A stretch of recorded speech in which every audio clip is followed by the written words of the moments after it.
Hey everybody, it's John from 8 Worlds, and this is my review of Moon Chronicles for the Nintendo 3DS.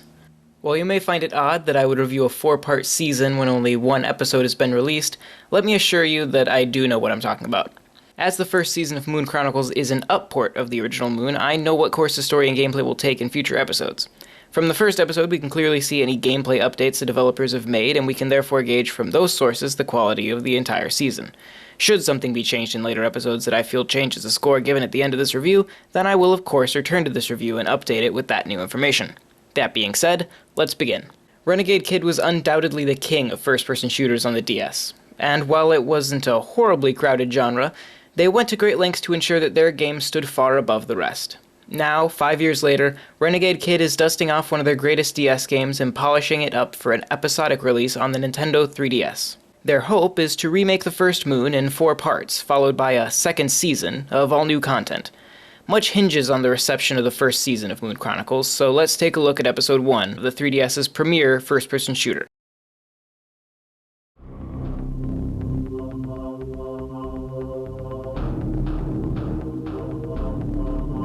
I'll assume that you've never played the original Moon, and treat this as a new experience.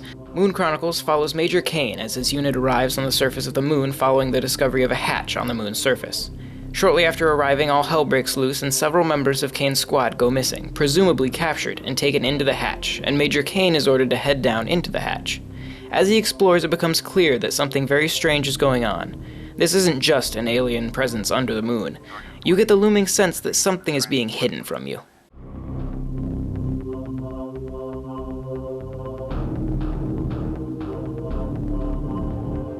It's rare to see a full 3D game on the eShop that is this polished. The original Moon was praised for its graphics and perfect frame rate, and Renegade Kid has spared no expense to keep that legacy alive here. While the graphics don't do anything too outlandish in terms of advanced lighting techniques, they do what they do very well and are rewarded with a solid 60 frames per second. The only real hiccup in the graphics comes in the cinematics. The original Moon featured what were, at the time, beautiful pre-rendered cinematics with full voice acting. Put her on the main screen. Good morning, gentlemen. Good to see you made it in one piece. Has your team been deployed? Yes, ma'am. Renegade Kid has elected to include these original cinematics in Moon Chronicles rather than redo them or create them in-engine. This creates an odd visual discrepancy between the game graphics and the cinematics. It's not that one looks distinctly better than the other, but that they look like alternative versions of themselves. While the pre-rendered cinematics have more dynamic shadows, the in-game graphics have real-time specular highlights on the spacesuits. All that being said, the cinematics are well done, and while it's a bit odd whenever they jump from gameplay to cinematic, it's never annoying enough to distract you from whatever's going on.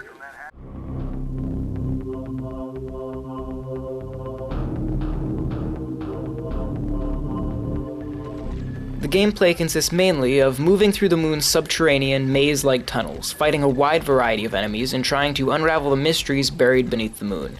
This game feels almost like Perfect Dark meets Battlezone 64. Oh, you've never played Battlezone 64? Well, suffice it to say that this game's atmosphere reminds me strongly of early Nintendo 64 shooters, and that's a very good thing. It's strange getting multiple levels of nostalgia from one game, both for the original Moon on DS and the classic N64 games of my childhood. The original Moon was designed for stylus controls, meaning that you would control your character's direction by dragging across the touchscreen. For Moon Chronicles, the developers have preserved the original control options while also adding support for dual analog, via either the Circle Pad and face buttons or the Circle Pad Pro. It's a great addition if you're someone like me who can't stand stylus controls for FPS games. This addition comes at a price, however. Because your reticle was intended to be dragged across a screen, controlling it with a Circle Pad proves a little odd.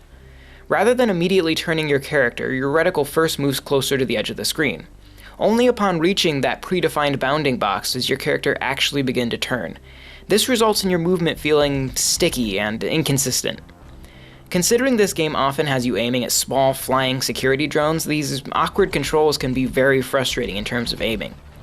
Beyond this, however, the added buttons of the 3DS allow for greatly improved swapping out of weapons and devices, and not having to clutch the 3DS with one hand and use the stylus with the other is a gift that my wrist is very thankful for. It would be nice to see multiplayer in this series, but that's a small complaint, and I wouldn't be surprised to see it show up as part of Season 2.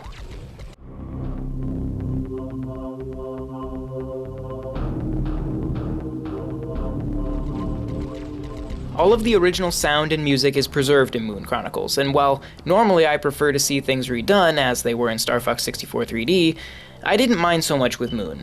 Because the initial sounds of the game were so stylized, it still holds up just fine.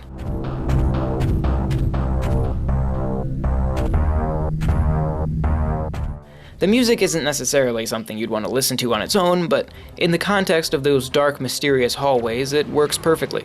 Occasionally, the footsteps and other small sounds seem very compressed, but it's nothing that hampered my enjoyment of the game.